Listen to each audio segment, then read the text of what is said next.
All right, so 2022's Pearl is directed by Ty West, written by Ty West along with Mia Goth, who stars as the titular character in this film. And this is a prequel to the film X, which came out earlier this year. And I wasn't a huge fan of that one, to be honest. I don't know. That film just didn't quite do it for me, but I mean, after watching this one, it made me appreciate that one more at least. Does that mean I love this movie? Not necessarily, but there's a lot I do appreciate, which I'll get into in a minute here. But yes, Mia Goth is writing for this one, and I think that is awesome. I don't think she did that for the first film, but not only showing off her acting capabilities, but her writing capabilities, and who knows, maybe eventually directing capabilities. So, Mia Goth, she is a force to be reckoned with, especially in this movie. Her acting chops are honestly insane. She blew my mind in this movie, and I think I've been sleeping on this actor, honestly. I really do. I need to watch, what is it called? Cure for Wellness, which I heard is a really twisted movie, so I don't know if I'm prepared for that. But I did like her in X, even though I didn't care for the film too much. And as for this one, I'm just like, oh my God, I need to see everything she does from now on because she's going to be one of those up and coming actors that you really need to keep an eye on because I have a feeling from this point forward opportunities are just going to open up for her and you're going to see her in a lot more. I wouldn't say this isn't mainstream, but a lot more mainstream kind of movies, you know what I mean? So definitely keep an eye out for Mia Goth in whatever films or TV shows she's going to be in next because yeah, she's very talented. But we will be seeing her in Maxine, which will be, I believe, the last film to top this kind of trilogy of X films. And she will most likely be back for that since the character of Maxine was the character she played in the film X. So, yeah, we're going to see her in the I think it's 1985. So that'll be cool. Getting 80s elements. I think it was in the 70s before, I would imagine. So, very interesting. And after the ending of the film X, I'm like, where do you go from there? So I'm like, there's going to be a big tonal shift because as for this film, there was a big tonal shift as opposed from X to this one.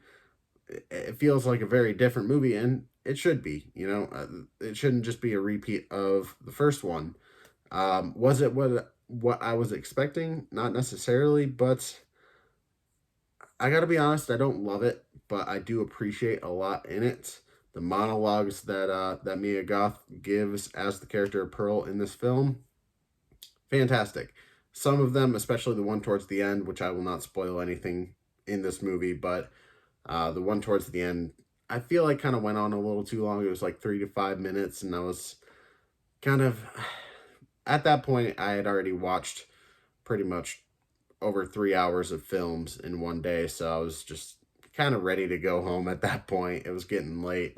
And right now I'm even really tired. I don't even know what time it is, but I need to get these videos done so I can get them posted and all that. So, um, yeah, I didn't love this one, but it's still, I think I like it more than X. And it made me appreciate X more. So that's a good thing. The big takeaway for me with this one is I love the style of the film. There's very vibrant colors as opposed to X, which is very gritty and not dark, but a lot of browns and grays and tans and whatnot. And as for this one, it almost feels like you're stepping into Oz. Like that's literally how it felt. You're with this character who can kind of be, in a way, resemble Dorothy. So I mean, I kind of saw, excuse me, hiccups. Worst time to get hiccups, but yeah, I kind of saw like the whole house she was living in and whatnot, and just the farmlands and all that. I was just like, it feels like I'm watching Wizard of Oz, but like it's very messed up, and I kind of like it.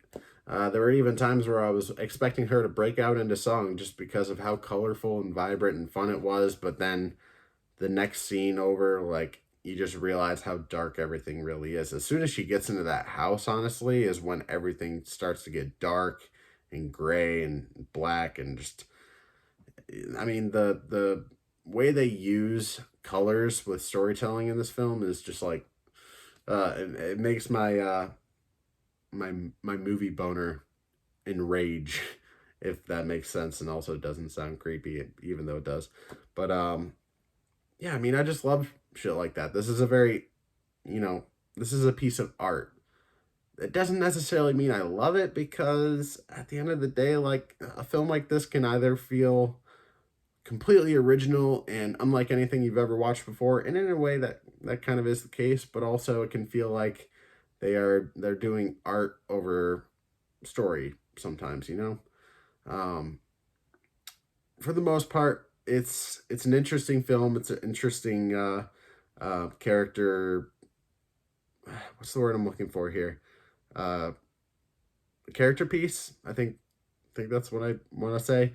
Um, Focusing on one character and just getting to understand what kind of character they are, and just spending time with them, kind of getting in their head and seeing how they live their life and how they see things. And Pearl is one messed up motherfucker, I won't lie to you. But yeah, let me talk about some other cast members here. We have David Corn Sweat, hopefully I'm saying that right, as the projectionist, and his character was fine for the most part. I mean, the love for movies is something that I really appreciated about his character, but then he kind of got a little creepy and didn't care for that. And then by the end, yeah, I won't spoil anything, but I just wanted to say, like, I like his character for the most part just because of the simple fact that he likes movies.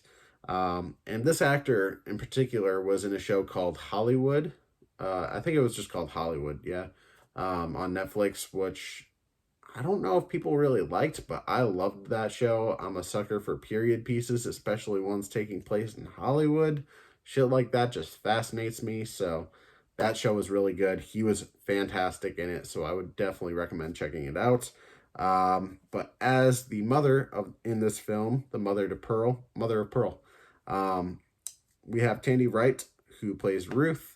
And honestly, after watching Double Toasted's review for this movie, I'm convinced this chick was like a Nazi, honestly, because she has German descent, she has a German accent, and around this time in 1918, the war is going on. It's pre World War II, I believe, and that's before shit went crazy, really. So yeah, you can kind of tell with just certain things and kind of how she acts too that she is one cold bitch. But yeah, I mean, she pulls it off very, very well, and the actress honestly looks nothing like the character. So they used a lot of prosthetics and you know unrecognizable. So I can always appreciate that good makeup and effects. Well, not visual effects, practical effects. I can appreciate that very much.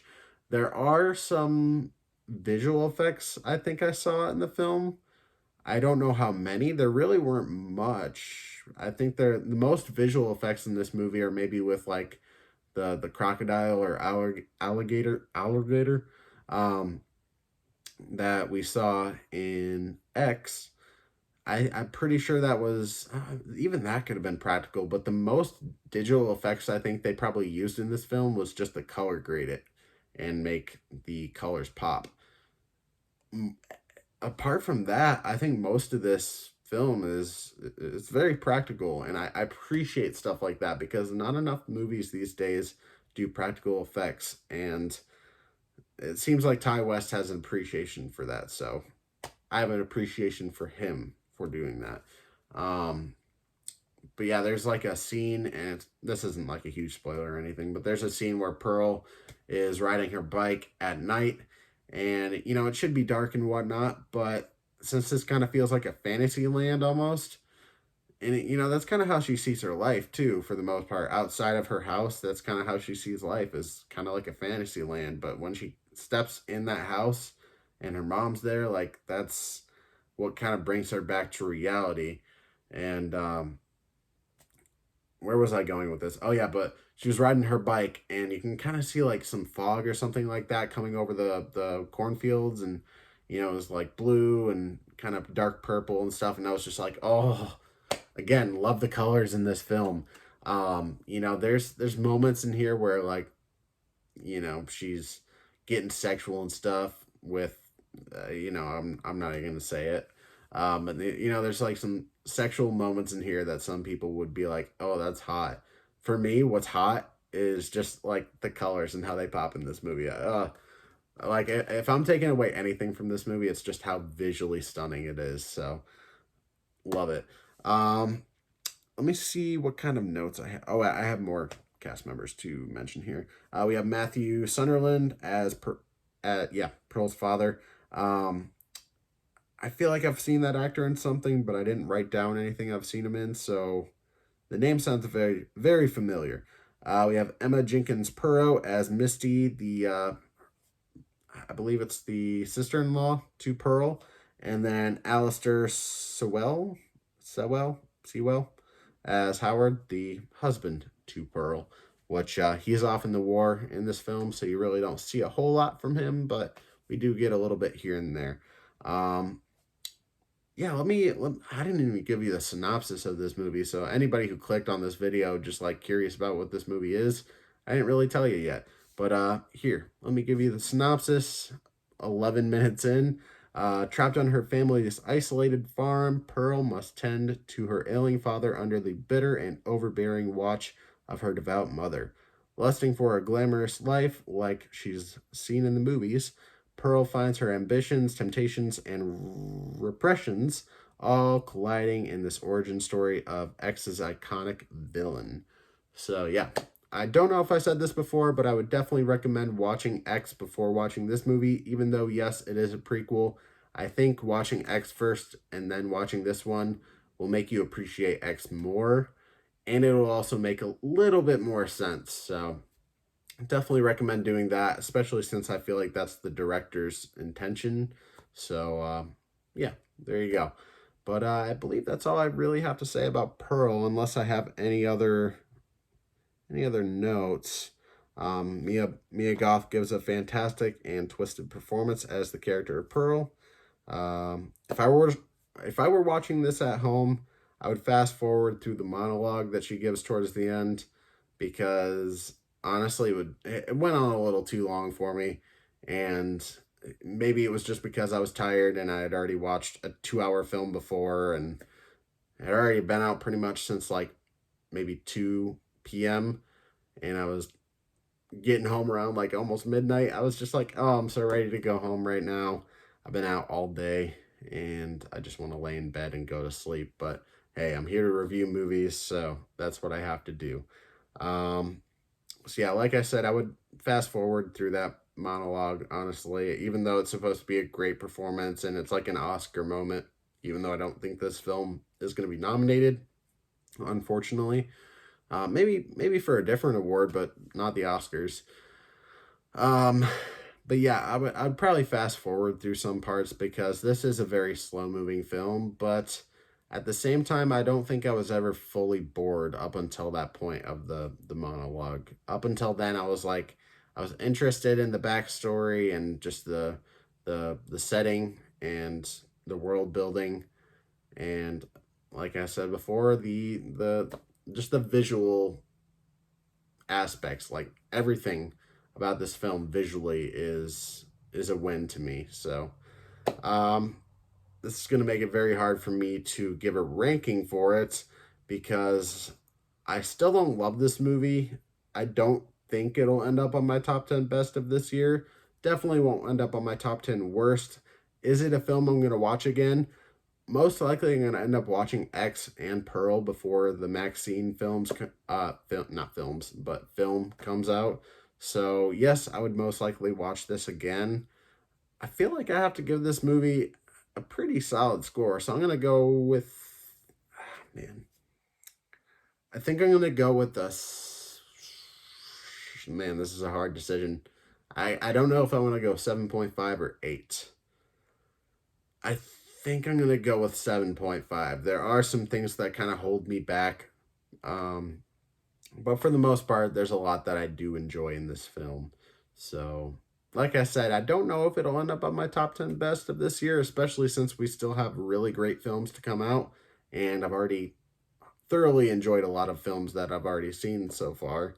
So, we'll really have to wait and see when the time comes. But yeah, for any of you who have not watched the film and watched this review, I highly recommend you stick, well, maybe not highly, but if you want to, stick around after the credits for that little teaser of Maxine.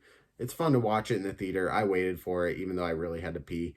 But if you don't want to wait around for it, I don't blame you, because it's only like not even a minute long, and you got to wait like what feels like 10-20 minutes for the credits, but it's really not that long. But yeah, I should have just watched the teaser and left, honestly. I wasn't wanting to stick around too much longer, but oh well, it is what it is. But yeah, if you want to check out that after credit scene, also in the movie X, there is an after credit scene, which is just the teaser for this film. So with this one, they do the teaser for the next one, Maxine, which I'm very intrigued to see. I don't know how soon that's going to come out, because we had X and Pearl come out in the same year, but yeah, we'll see when that comes out, and see how this trilogy ends, if it is going to be just a trilogy. So there's my review for 2022's Pearl. What did you think of it? Did you love it? Did you hate it? Are you in the middle? For those of you who haven't watched it, are you planning to go watch it? Or are you going to skip this one, or maybe just wait for streaming? I would love to know. Comment down below. Leave a like on the video, subscribe, hit that notification bell so you never miss an upload. And I will be back in the next video to review The Woman King. So stick around.